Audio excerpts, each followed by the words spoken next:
आज कपिल भगवान का प्राकट्य हुआ बिंदु सरोवर पर। माता देहूति और महर्षि करदम के यहाँ। और महर्षि करदम ब्रह्मा जी के बेटा हैं और ब्रह्मा जी के पोता भगवान बन गए, है ना। ब्रह्मा जी के भगवान क्या बन गए? पोता। बेटे के बेटा को पोता कहा जाता है। और महाराज पोता के प्रति लोगों का बड़ा प्रेम होता है, अब फिर भगवान ही पोता बन जाए।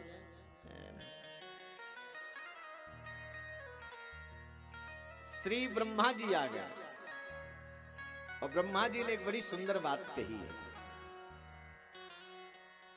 कि पुत्र करदम, भगवान तुम्हारे पुत्र बने हैं, लेकिन ये मत समझना कि तुम्हारे किसी पुण्य का प्रभाव है, तुम्हारे किसी तप का प्रभाव है। तूने मेरी आज्ञा का पालन किया।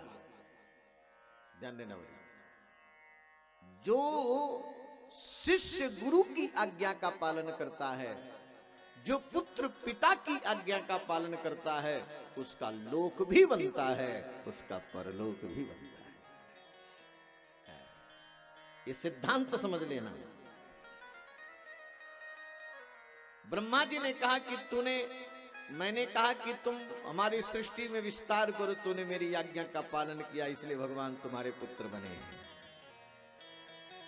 और ध्यान देना, अब तुमको कहीं जाने की जरूरत नहीं। तुम्हारी 9 बेटियां हैं तो हमारे साथ 9 ऋषि भी आए हैं, तो फटाफट ब्याह कर दो। घर बैठे जमाई आ गए। अब ब्रह्मा जी की आज्ञा पा करके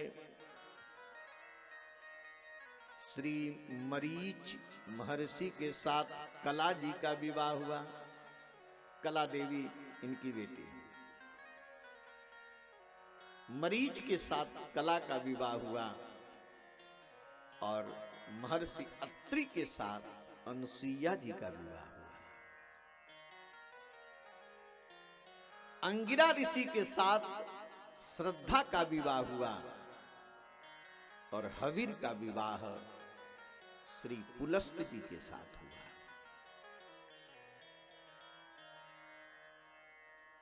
और गति का विवाह पुलह के साथ हुआ।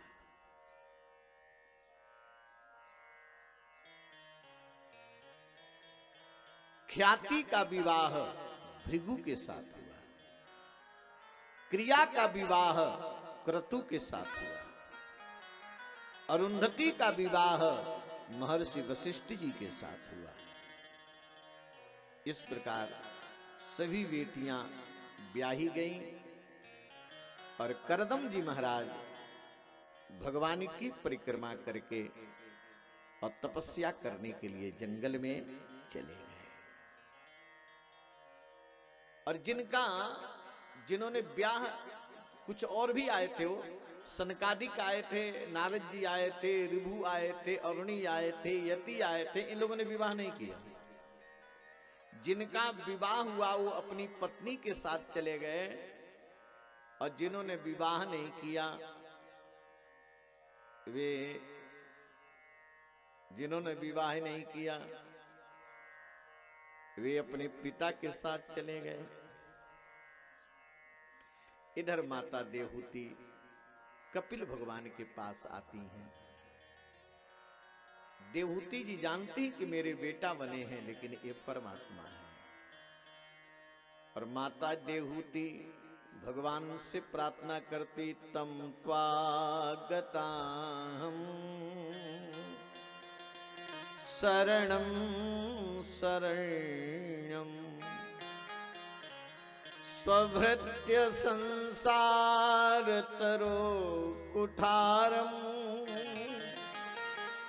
जिज्ञासयाहं प्रकृते पुरुषस्य नमामि सद्धर्म विदां वरिष्ठम्। माता देवहूति ने कहा कि प्रभु आप मेरे पुत्र बने हैं, लेकिन आप भगवान हैं, मैं आपके शरण में हूं और आप शरण्य हैं,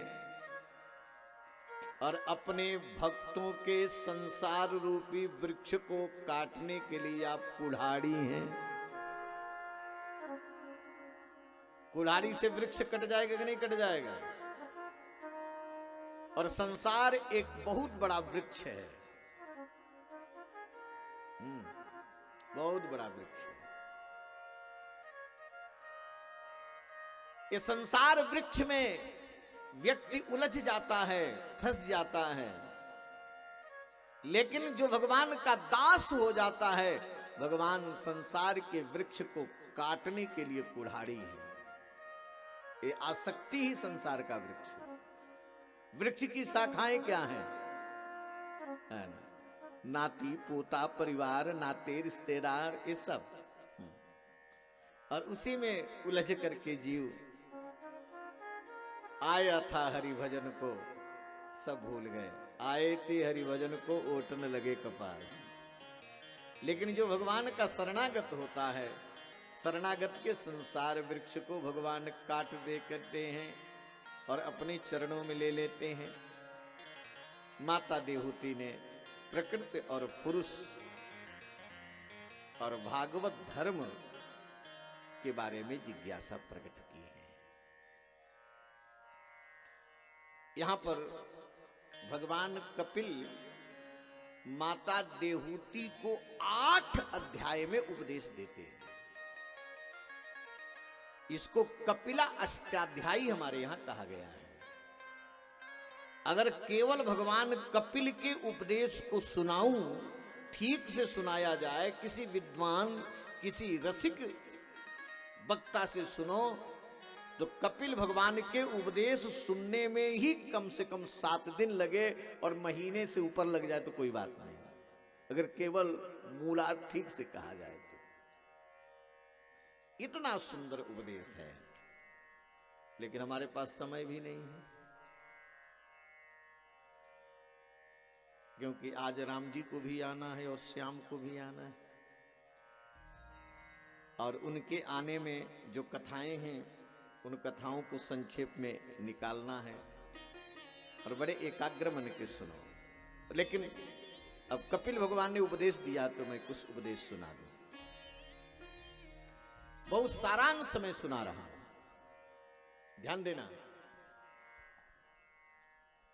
भगवान कपिल ने कहा कि मां, ये मन ही बंधन का कारण है और मन ही मोक्ष का कारण है। मन के द्वारा ही हम बंधते हैं। अगर मन हमारा संसार में लग गया, परिवार में लग गया, तो हम बंध गए। और यह मन परमात्मा में लग गया तो हमारा मोक्ष हो गया। सारा मन का खेल है, और संभालने की जरूरत है मन को। मन को भगवान में लगाओ, क्योंकि मन भगवान का ही है, संसार का नहीं है। अच्छा, कोई बताओ कि संसार में हमेशा आपका मन लगता है? हाँ? मान लो आपका विवाह हो गया तो पत्नी में कितने देर तक मन लगेगा? धन में कितने देर तक मन लगेगा? है ना? अब भोजन में भी कितने देर तक एक बार मन उबेगा कि नहीं उबेगा? तो दुनिया में मन स्थायित्व नहीं होता है, मन नहीं। और आज ये बताओ कि क्या किसी का मन भगवान में लग गया तो कभी उबा? संसार में किसी का मन क्या स्थायी रहा? और भगवान में जिसका मन लग गया, कभी मन वहां से हटता नहीं है। इसलिए मन किनका है? परमात्मा का है। और भगवान के मन को हम दुनिया में लगाना चाहते हैं, हो कहां कितने देर तक लगेगा? गोपिकाओं ने अपने मन को ठाकुर जी में लगाया, है ना, भक्त लोग ए भाई अब बच्चे को बैठा लो, है ना, मन भगवान में लगा। क्योंकि गीता में भगवान कहते हैं कि इंद्रियों में जो मन इंद्रिय है वो मैं ही हूं। तो जब भगवान ही हैं तो मन तो भगवान में लगेगा।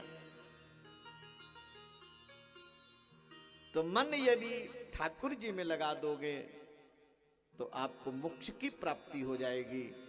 अगर मन संसार में लगा दोगे तो संसार के बंधन में बंध जाओगे। मन चंचल है, एकाएक लगेगा नहीं, धीरे धीरे लगाना पड़ेगा। यहां पर तो कपिल ने एक बड़ी सुंदर बात कही कि अगर मन भगवान में नहीं लग रहा है, अगर मन भगवान में नहीं लग रहा है, तुम्हारी आसक्ति नहीं छूट रही है, सबसे प्रबल आसक्ति ही बंधन है, सबसे बड़ा पास। लेकिन वह आसक्ति अगर संसार से आपकी नहीं छूट रही है, बिना आसक्ति किए आप नहीं मानते हो, तो ये आसक्ति किसी भगवान के प्यारे भक्त संत के प्रति कर दो। किसी संत में अगर आपकी आसक्ति हो जाएगी, जो आपको है ना गुरु अच्छे लगे, संत अच्छे लगे, जो भी, उन संत के प्रति आपकी आसक्ति हो जाए। भगवान यहां अपनी आसक्ति की बात नहीं कह रहे हैं, कहे कि अगर संत में आसक्ति हो जाएगी तो आपको मोक्ष का द्वार मिल जाएगा। किस संत? जिसके अंदर संतत्व है और संत में आपका प्रेम होगा। तो जो सच्चा साधु होता है, सच्चे साधु से कोई प्रेम करता है तो साधु उस प्रेमी को अपने से जोड़ करके नहीं रखता है, वह साधु भगवान से जोड़ देता है। संत के पास जाओगे, सच्चे साधु के पास जाओगे तो आपको बढ़िया बढ़िया कथा सुनाएगा, कहेगा आ जाओ, हरिद्वार में कुंभ लग रहा है, आ जाओ, आपको बुला लेंगे, रामनवमी का उत्सव है, आ जाओ। तो आपका प्रेम होगा तो चले जाओगे। मानो हरिद्वार में कुंभ लगा है और आपको बुलाया गया, जाओगे तो कितना लाभ मिलेगा, है ना? आप गंगा जी नहाओगे, संतों का दर्शन करोगे, है ना, गंगा जी के स्नान होगा, संतों का दर्शन होगा और आपका जो रुपया है वो शुद्ध हो जाएगा, आपका जो धन है वो पवित्र हो जाएगा। जो धन संसार में लगेगा वो परमार्थ में लग जाएगा। तो संत में अगर आसक्ति होगी, संत से अगर आप संग करोगे तो आपका संग फिर परमात्मा से हो जाएगा और परमात्मा से आपका संग हो जाएगा तो समस्त दुखों से छुटकारा मिल जाएगा और आनंद की प्राप्ति, मोक्ष का द्वार मिल जाएगा।